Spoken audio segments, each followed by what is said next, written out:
new topics, that is investment multiplier.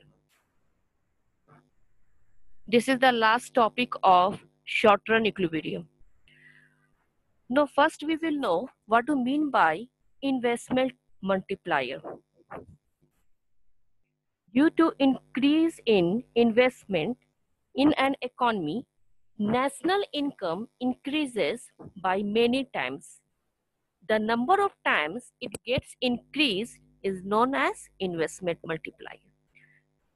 See, इस definition से कहना क्या चाह रहा है कि इन्वेस्टमेंट मल्टीप्लायर है क्या. फॉर एग्जाम्पल, अगर हम इकोनॉमी में कुछ अमाउंट इन्वेस्ट करते हैं, फॉर एग्जाम्पल 100 करोड़ इकोनॉमी में इन्वेस्ट करते हैं, तो उस इन्वेस्टमेंट से नेशनल इनकम में कितना इंक्रीज आएगा, वो जो नंबर ऑफ टाइम्स जो इंक्रीज है वही कहलाता है investment multiplier.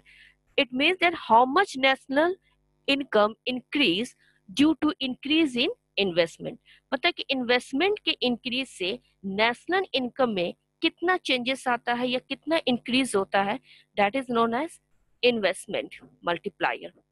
See, investment multiplier, for example investment multiplier का यहाँ जो फॉर्मूला है, see delta by upon delta investment, this is the formula of investment multiplier. तो इन्वेस्टमेंट मल्टीप्लायर क्या कर रहा है, इंक्रीज इन इन्वेस्टमेंट और ना in an economy national income increases. तो इंक्रीज इन इन्वेस्टमेंट को हम किससे हम कर रहे हैं, इन्वेस्टमेंट, ये डेल्टा आई, इसको हम रिप्रेजेंट करते हैं इंक्रीज इन इन्वेस्टमेंट से. ठीक है, और जो नेशनल इनकम है ना, उसको हम रिप्रेजेंट किससे कर रहे हैं, इनकम को हमेशा इनकम वाई से रिप्रेजेंट करते हैं. This is delta Y. Okay, now this is the ratio upon delta Y divided by delta investment. तो this is the formula of multiplier investment. तो ये फॉर्मूला याद रखना है. ठीक है, इस फॉर्मूला से देखो किस तरह से हम न्यूमेरिकल सॉल्व करेंगे. फॉर एग्जांपल, इन्वेस्टमेंट तुम्हारा कितना है, इंक्रीज इन इन्वेस्टमेंट कितना है, 100 करोड़ है ना. इंक्रीज इन नेशनल इनकम कितना हुआ, 500 करोड़. तो तुमको निकालना है कि इन्वेस्टमेंट मल्टीप्लायर इसका कितना हुआ, कितना टाइम्स वो इंक्रीज हुआ. तो देखो 500 क्या है तुम्हारा इनकम, डिवाइड करो 100 से, 100 क्या है तुम्हारा इन्वेस्टमेंट. ठीक है, दोनों को डिवाइड करने के बाद कितना आता है, 5 times. It means that investment multiplier has increase how many times, 5 times. ठीक है, तो this is known as investment multiplier, कितना गुना वो बढ़ता है ना. तो ये बताना है. तो इस को बताने के लिए हमको फॉर्मूला याद करना होगा, then only you will calculate this investment multiplier. Now next move, see investment multiplier का जो फॉर्मूला है, अब इस फॉर्मूला से देखो किस तरह से डिराइव करते हैं फॉर्मूला. देखो ये फॉर्मूला भी पता है, मल्टीप्लायर इन्वेस्टमेंट का क्या फॉर्मूला है, delta Y upon delta I. चलो ये तो पता है. इसके बाद देखो y equal to C plus I. We previous class में हम इसमें डिस्कस किए हैं, जो y है वो इक्वल किसके होता है, c प्लस आई. तो इसको लिख सकते हैं delta y equal to delta c plus delta I. समय डेल्टा हम लगा दिए हैं. ठीक है, अब देखो इन्वेस्टमेंट का जो फॉर्मूला है, चेंज इन इन्वेस्टमेंट का फॉर्मूला हम आराम से निकाल सकते हैं इससे, delta y minus delta c. तो ये फॉर्मूला से हम क्या फॉर्मूला निकाल रहे हैं, इन्वेस्टमेंट का फॉर्मूला निकाल रहे हैं. जब ये फॉर्मूला पता है हमको, तो हम इन्वेस्टमेंट का फॉर्मूला इससे निकाल लेंगे. ठीक है, इसमें कोई प्रॉब्लम नहीं है. अब देखो इसमें ये फॉर्मूला जो है, जो अभी जो नोट डाउन किए हैं, investment multiplier, change in y upon change in investment. अब देखो यहाँ पर हम क्या किए हैं, चेंज इन y जो लिखे हैं, i की जगह पर हम क्या डाल दिए, ये फॉर्मूला पुट कर दिए. देखो delta Y minus delta C, तो i की जगह पर हम क्या डाल दिए, delta y minus delta C. ठीक है, अब देखो यहाँ पर सबको क्या किए, डिवाइड बाय डेल्टा y. ये जो फॉर्मूला है, इस फॉर्मूला को हम क्या करना है, सबको डेल्टा y से डिवाइड कर दो. देखो ऊपर वाला क्या है तुम्हारा डेल्टा y, तो इसको डिवाइड करना है किससे, डेल्टा y से. ठीक है, उसके बाद देखो नीचे फॉर्मूला क्या लिखा हुआ, delta y minus delta C. इस दोनों को भी डेल्टा y से डिवाइड करना है. तो देखो delta y divided by delta y minus delta C, divided by delta Y, सबको डेल्टा वाई से डिवाइड कर दो। ये ऊपर वाला जो लिखा हुआ है उसको भी डेल्टा वाई से डिवाइड करना है, और जो नीचे वाला लिखा हुआ है इसको भी, दोनों को डेल्टा डिवाइड कर दो, ठीक है। उसके बाद देखो ये क्या हो जाएगा, डेल्टा वाई कैंसिल हो जाएगा, ठीक है। ऊपर वाला भी कैंसिल हो जाएगा, डेल्टा वाई। तो तुम्हारा फॉर्मूला में क्या आएगा, देखो ऊपर ये जो वाई वाई कैंसिल हो जाएगा तो ये 1 हो जाएगा। नीचे वाला देखो ये वाई वाई कैंसिल हो जाएगा, यहाँ भी 1 हो जाएगा। और ये जो तुम्हारा delta C divided by delta Y, तो हम जानते हैं कि इसका फॉर्मूला क्या था, हमसे पढ़े थे एमपीसी। तो एमपीसी का फॉर्मूला क्या था, एमपीसी का फॉर्मूला था delta C divided by delta Y. तो हम इसके जगह पर लिख सकते हैं एमपीसी, क्योंकि ये फॉर्मूला तुम्हारा किसका है, एमपीसी का फॉर्मूला है, पहले भी पढ़े हैं। एमपीसी का फॉर्मूला क्या है, marginal propensity to consume, delta C divided by delta Y. तो इसके जगह हम क्या लिख दिए, एमपीसी। चलो एक ये फॉर्मूला तुम्हारा आया, ठीक है, K equal to 1/1 minus MPC. पहला फॉर्मूला के का क्या है तुम्हारा, change in income divided by change in investment, पहला फॉर्मूला। दूसरा फॉर्मूला क्या है तुम्हारा, 1/1 माइनस एमपीसी। अब देखो थर्ड फॉर्मूला भी है के का, 1 माइनस एमपीसी को लिख सकते हैं 1/एमपीएस। क्यों लिख सकते हैं, क्योंकि we know that MPC plus MPS equal to 1, so MPS equal to 1 minus MPC. तो एमपीएस को हम लिख सकते हैं 1 माइनस एमपीसी। तो यहाँ क्या दिया हुआ है, 1 माइनस एमपीसी। तो ये 1 माइनस एमपीसी की जगह हम क्या लिख सकते हैं, एमपीएस। तो 1/एमपीएस। देखो इसका कितना फॉर्मूला हो गया, 3 फॉर्मूला हो गया। फॉर एग्जाम्पल न्यूमेरिकल्स पूछा जाएगा तुमसे, ठीक है, तो ये फॉर्मूला से याद करने से तुम्हारा न्यूमेरिकल्स नहीं बन पाएगा। उसके लिए कम से कम ये तीनों फॉर्मूला याद होना चाहिए। कि इक्वल टू, पहला फॉर्मूला तुम्हारा क्या है, change in income divided by change in investment, this is the first formula. Second formula क्या है तुम्हारा, के का 1/1 minus MPC, this is the second formula of के क्या है, investment multiplier. Now third formula क्या है तुम्हारा, 1/एमपीएस। ये 3 फॉर्मूला है के का। Now move to next.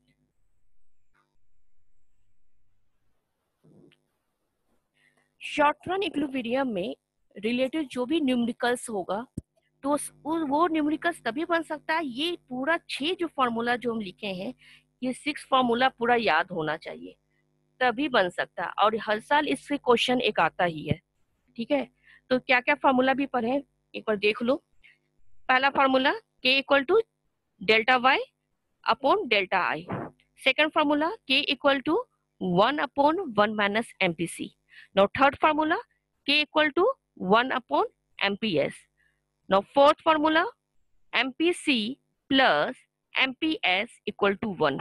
Okay, now next formula 5 formula क्या है तुम्हारा, y equal to C plus I. तो इसको हम लिख सकते हैं ना, delta y equal to delta C plus delta I, इसको ऐसे भी लिख सकते हैं, ठीक है। नो 6 फॉर्मूला क्या है तुम्हारा, y equal to C plus S. पहले भी हम बताएं कि i इक्वल टू एस होता है, तो i की जगह पर हम s भी लिख सकते हैं, ठीक है। तो y equal to C plus S, तो इसको लिख सकते हैं delta y equal to delta C plus delta S, इसको डेल्टा लगा के भी लिख सकते हैं। तो ये तुम्हारा पूरा 6 फॉर्मूला, इस 6 फॉर्मूला को याद करना है, तब तुम्हारा कोई न्यूमेरिकल्स बन सकता है। For example take this example, ये देखो फॉर एग्जाम्पल क्वेश्चन पूछा जाएगा इस तरह से, इफ मल्टीप्लायर 4, मल्टीप्लायर तुम्हारा दिया हुआ है 4, find out the value of MPC and MPS. तुमको वैल्यू किसका निकालना है, एमपीसी का और एमपीएस का। कैसे निकलेगा, we know that the formula क्या है तुम्हारा, के इक्वल टू, तुम्हारा एमपीसी से रिलेटेड फॉर्मूला सबको पता है, K equal to 1/1 minus MPC, ठीक है। तो के क्या है तुम्हारा 4 इक्वल टू 1/1 माइनस एमपीसी, ये तुम्हारा है।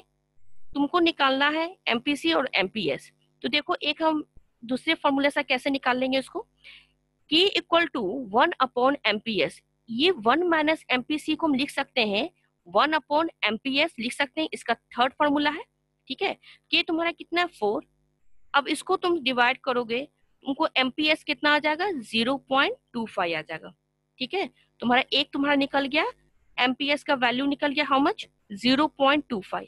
नाउ अब तुमको निकालना, now you have to calculate this MPC. तो we know the value formula that MPS plus MPC equal to 1। तो तुम्हारा एमपीएस कितना निकल गया था? 0.25। ओके, तो चलो एमपीएस इससे आराम से निकल जाएगा, तुम्हारा कितना आएगा? 0.75। इसमें कोई प्रॉब्लम नहीं है, तुम्हारा आराम से निकल जाएगा, लेकिन तभी निकलेगा जब फॉर्मूला याद होगा। ये पहला हम क्वेश्चन दिए, न्यूमेरिकल्स क्वेश्चन है, इस तरह से क्वेश्चन आएगा। ठीक है, एक क्वेश्चन और है। See, in an economy investment is increased by 700 crore. MPC is 0.9. Calculate total income, total increase in income and consumption expenditure. देखो क्या क्या दिया हुआ इस क्वेश्चन में, मेरा गिवन है increase in investment. Increase in investment कितना दिया हुआ है? 700 करोड़। एमपीसी कितना दिया हुआ तुम्हारा? 0.9। ये तुम्हारा ये तुम्हारा एमपीसी है। ठीक है, 0.9। क्या कैलकुलेट करना है? Delta Y. डेल्टा वाई कहने का मतलब इनकम हमको कैलकुलेट करना है। दूसरा क्या है तुम्हारा? Delta C means consumption expenditure. दो चीज कैलकुलेट करना है। तो दो चीज कैलकुलेट कैसे होगा तुम्हारा? देखो फॉर्मूला क्या है। Formula K equal to 1/1 minus MPC. ठीक है, तो K equal to 1/1 minus MPC का वैल्यू कितना दिया हो तुम्हारा? 0.9। We will put value 0.9, then K you will get K 10। इसको करोगे कितना आ जाएगा तुम्हारा वैल्यू? के का 10 वैल्यू आ जाएगा। ठीक है, चलो अब क्या निकालना है तुमको? के तुम्हारा निकल गया है 10। तो जब भी याद रखना, जब इस तरह का तुम्हारा न्यूमेरिकल्स आता है तो सबसे पहले कोशिश करना है कि के का वैल्यू निकाले सबसे पहले, उसके बाद एमपीसी और एमपीएस। तो ये के का वैल्यू निकल गया। उसके बाद तुमको क्या निकालना है? यहाँ से इनकम निकालना है। ठीक है, इनकम का फॉर्मूला क्या होता है? इनकम का फॉर्मूला तुम्हारा है change in income equal to change in consumption plus change in investment. C plus I था ना फॉर्मूला, तो उसको लिख सकते हैं delta Y equal to delta C plus delta I लिख सकते हैं। तो ये फॉर्मूला तुमको ये गिवन है। ठीक है, तुम्हारा ये फॉर्मूला से तुमको क्या निकालना है? इनकम निकालना है। देखो कंजप्शन का यहाँ पर जो वैल्यू यहाँ पर है, यहाँ पर इन्वेस्टमेंट का वैल्यू दिया है तुम्हारा 700। ठीक है, और तुम्हारा वैल्यू जो है ये देखो यहाँ वाला, इससे पहले इनकम निकालना है। K equal to change in income divided by change in investment. तो इससे तुम्हारा वैल्यू निकल जाएगा किसका? इनकम का वैल्यू आराम से निकल जाएगा 7000, क्योंकि के का वैल्यू तुम्हारा 10 है और इन्वेस्टमेंट कितना दिया? 700। तो इस हम फॉर्मूला से निकाल सकते हैं क्या? Change in Y means change in income कितना आ गया? 7000। चलो अब इस फॉर्मूला को पुट करो, ये वाला चेंज इन इनकम का क्या फॉर्मूला है तुम्हारा? कंजप्शन प्लस इन्वेस्टमेंट का फॉर्मूला है। तो उसमें लिख सकते हो change in income equal to change in consumption plus change in investment. ये फॉर्मूला सबको पता है, पहले भी अभी जस्ट पता है। तो ये फॉर्मूला में ये पुट कर दो, तुम्हारा इनकम कितना है? 7000 और इन्वेस्टमेंट कितना है? 700। तो इस फॉर्मूला से हमको मेरा क्या निकल जाएगा? Change in C means consumption तुम्हारा निकल जाएगा। ठीक है, तो ये 6300 ये तुम्हारा आ गया आंसर। तो इस तरह से क्वेश्चन आएगा तो सबसे पहले कोशिश क्या करना है कि के अगर के का वैल्यू नहीं दिया है तो के का वैल्यू पहले फाइंड आउट करेंगे, उसके बाद ही वाई का वैल्यू होगा और उसके बाद एमपीसी का। ठीक है, एक और फॉर्मूला फिर से देख लो। ये फॉर्मूला, पहला फॉर्मूला तुम्हारा ये है, अभी जितना भी सॉल्व किए थे इस फॉर्मूला, देखो इसका फर्स्ट फॉर्मूला ये है। ठीक है, उसके बाद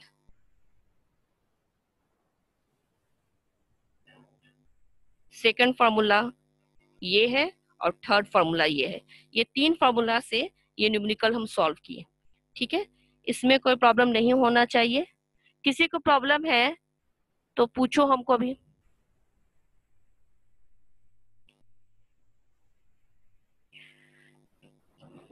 चलो एक क्वेश्चन पूछते हैं, what happens if saving is greater than investment? What will happen if saving is greater than investment? चलो बताओ क्या होगा अगर सेविंग अगर ज्यादा है इन्वेस्टमेंट से, तो क्या होगा? देखो अगर सेविंग अगर ज्यादा है, इसका कहने का मतलब ये हुआ कि इकोनॉमी में जो खर्च होना चाहिए गुड्स एंड सर्विसेज पर वो खर्च नहीं होगा, है ना। हम सब सेविंग ही कर लेंगे, बैंक में ही जमा करके रखेंगे। इसका कहने का मतलब हम जो एक्सपेंडिचर जो करते हैं, जो खर्च करते हैं, वो कम कर रहे हैं। तो क्या होगा, जितना भी प्रोड्यूसर जो गुड्स और सर्विसेज जो प्रोड्यूस कर रहे हैं, उनका सामान क्या होगा, इट विल रिमेन अनसोल्ड, वो बिकेगा नहीं। तो क्या होगा, अगले समय जब उनको प्रोड्यूस करना होगा तो वो क्या करेंगे, लेस प्रोड्यूस करेंगे। Y?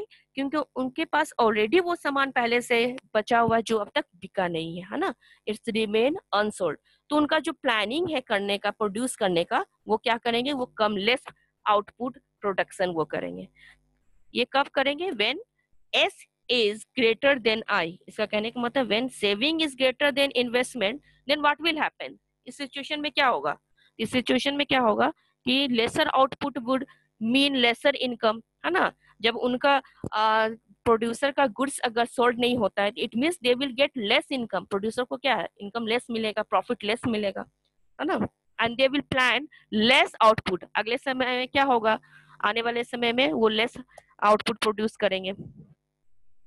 Just opposite in the case of S is smaller than investment. अब ये देखो, जब सेविंग तुम्हारा कम है और इन्वेस्टमेंट ज्यादा है, तो उसका जस्ट अपोजिट हो जाएगा। क्या अपोजिट होगा, सी, in case S is smaller than investment, it implies a situation when a fall in expenditure through S is less than the rise in expenditure through I. According to this, aggregate expenditure in the economy would be greater than what is required to buy the planned output. It is a situation of higher AD than AS. The producer would suffer the loss of unfulfilled demand. This will promote the producer to plan higher output. Higher output means higher income, and higher income means higher saving. This process will continue till S equal to I. जब तक saving investment के बराबर नहीं हो जाता है, तब तक वो ये प्रोसेस चलता रहेगा। देखो फॉर एग्जांपल, अगर सेविंग अगर कम है और इन्वेस्टमेंट ज्यादा है, तो व्हाट विल हैपन। इसका कहने का मतलब ये हुआ कि एडी जो है मींस एग्रीगेट डिमांड है, वो ज्यादा है एग्रीगेट सप्लाई से, है ना। सप्लाई कम पड़ रहा है और डिमांड ज्यादा पड़ रहा है, ठीक है। अगर सप्लाई कम है और डिमांड ज्यादा है तो क्या होगा, इसमें प्रोड्यूसर को लॉस होगा। क्यों लॉस होगा, अगर वो ज्यादा प्रोड्यूस किया होता तो उसको ज्यादा प्रॉफिट मिलता, लेकिन उसका सप्लाई कम हो गया, है ना, और डिमांड ज्यादा बढ़ गया, जिसके कारण उसको लॉस होने लगा। तो ये क्या कर रहा है कि अगर हायर आउटपुट होता तो हायर प्रॉफिट मिलता, हायर इनकम होता, और हायर इनकम होता है तो क्या होता है, हायर सेविंग होता है। ये प्रोसेस कब तक ये कंटिन्यू होगा, ये प्रोसेस तब तक कंटिन्यू होगा जब तुम्हारा सेविंग इन्वेस्टमेंट के बराबर नहीं हो जाता। तो हम प्रीवियस क्लास में बताए थे, सेविंग अप्रोच बताए थे और investment approach. Saving equal to investment approach, वो हम डायग्राम के थ्रू तुम सबको बताए थे कि किस तरह से सेविंग इन्वेस्टमेंट के बराबर होता है। जो पॉइंट हम सब रेफर किए थे, ई पॉइंट से रेफर किए थे, है ना। जो E that is a point of equilibrium, S equal to I, previous chapter में इसमें डिस्कस किए थे, ठीक है।